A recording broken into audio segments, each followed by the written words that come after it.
Anyone else feeling like research is all BS? How trustworthy are scientific papers? I have no trust in research now. Unless you've been living under a rock, you've probably heard of this Mike Israetel PhD dissertation drama. Solomon Nelson breaks down Dr. Mike's PhD dissertation that he obviously submitted to his university in order to get the PhD title, so he can at the beginning of all of his videos say, Dr. Mike here. And he exposes this work for basically being terrible. And now it's coming out that that was just a draft and the university uploaded the wrong thing, and it's all getting a bit weird. Who really knows exactly what happened? Although even before this, skepticism has been on the rise for scientific studies, science-based lifting, and if we can trust the research scientists that are behind all of these studies. So in this video, I'm going to be going over some of the ways where we might be potentially manipulated by these scientists, how they're funded, and how to decide who to trust. My name is Jonathan Surtees. I've got nothing to sell you. Please like and subscribe this video. I've got a Discord community in the description.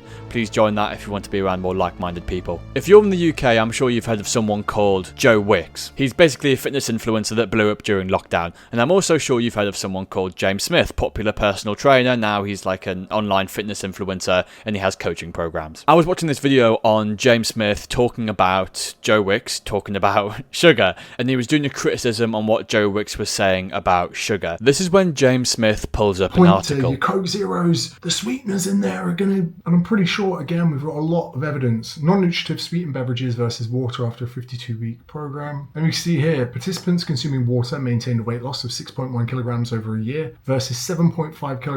So again... Stop there.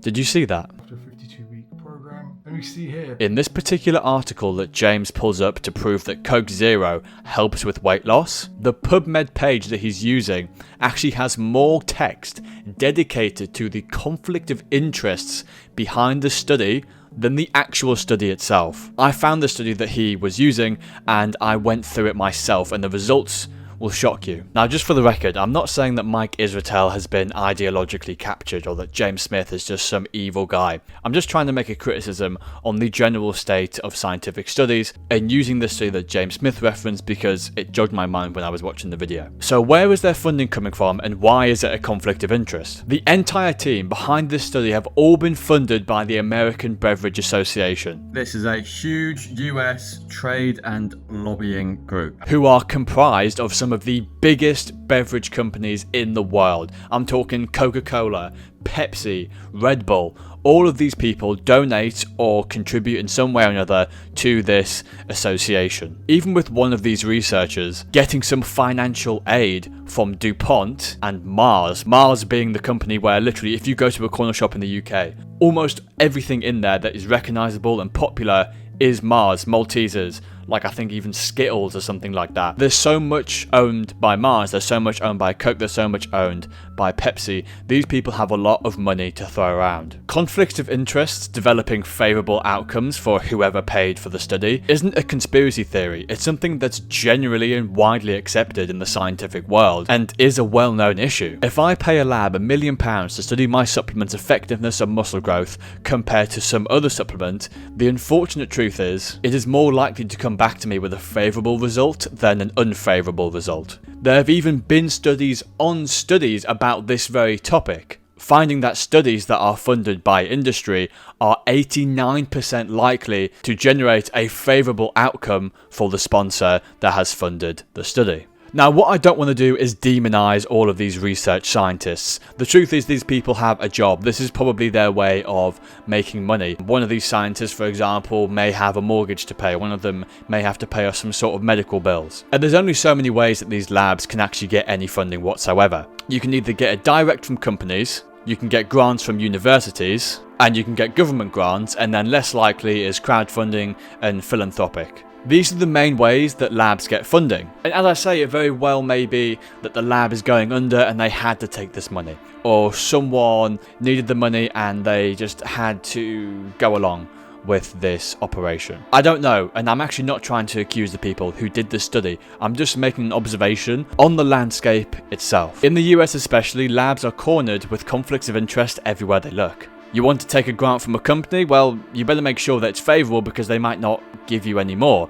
You want to take a grant from a university? Well, that university is receiving donors from Coca-Cola. It's receiving donations from Mars and BlackRock, so make sure that whatever you find will somewhat appease them as well. Want a grant from the government? Well, all of them politicians also have their own people who donate to them, which can often be these really huge companies, so you better make sure that you appease them as well.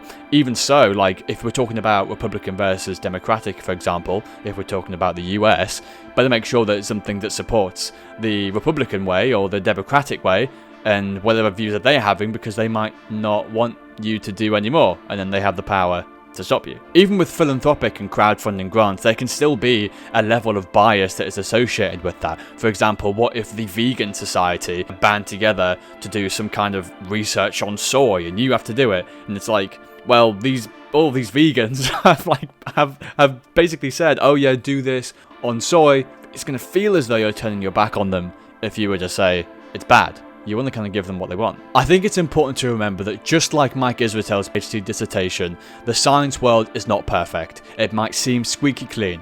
It might seem like it's full of all of the smartest people that you could possibly get. And don't worry, there is a high level of intelligence in that field of work. But no, it isn't perfect. So here are some of the ways that you can navigate through that world. Number one, has that test been replicated either by a separate team or by some people who have different donors, or maybe they do not have this burden of funding, perhaps they have a different way. Number two, has it been sufficiently peer reviewed? Is it in a good journal, or is it a test that lots of other scientists actually unanimously agree with? Consider all aspects within the study. Do some things make sense? Do they leave some bits out? Do they try to slightly manipulate the findings that they got in order to get the conclusion that they need? And is there any confirmation or financial bias? This video isn't meant as a dig against James Smith or a dig against Mike Israetel. If you're a scientist yourself and you've disagreed with anything that I've said here, please put it down in the comments and let me know what I got wrong or maybe what I got right. I'm not a scientist myself, I'm just someone who finds this really interesting, and I really hope that I'm able to bring some value to people's lives who might be confused about this area of the world. Watch this video and see if you can really trust any influencers at all.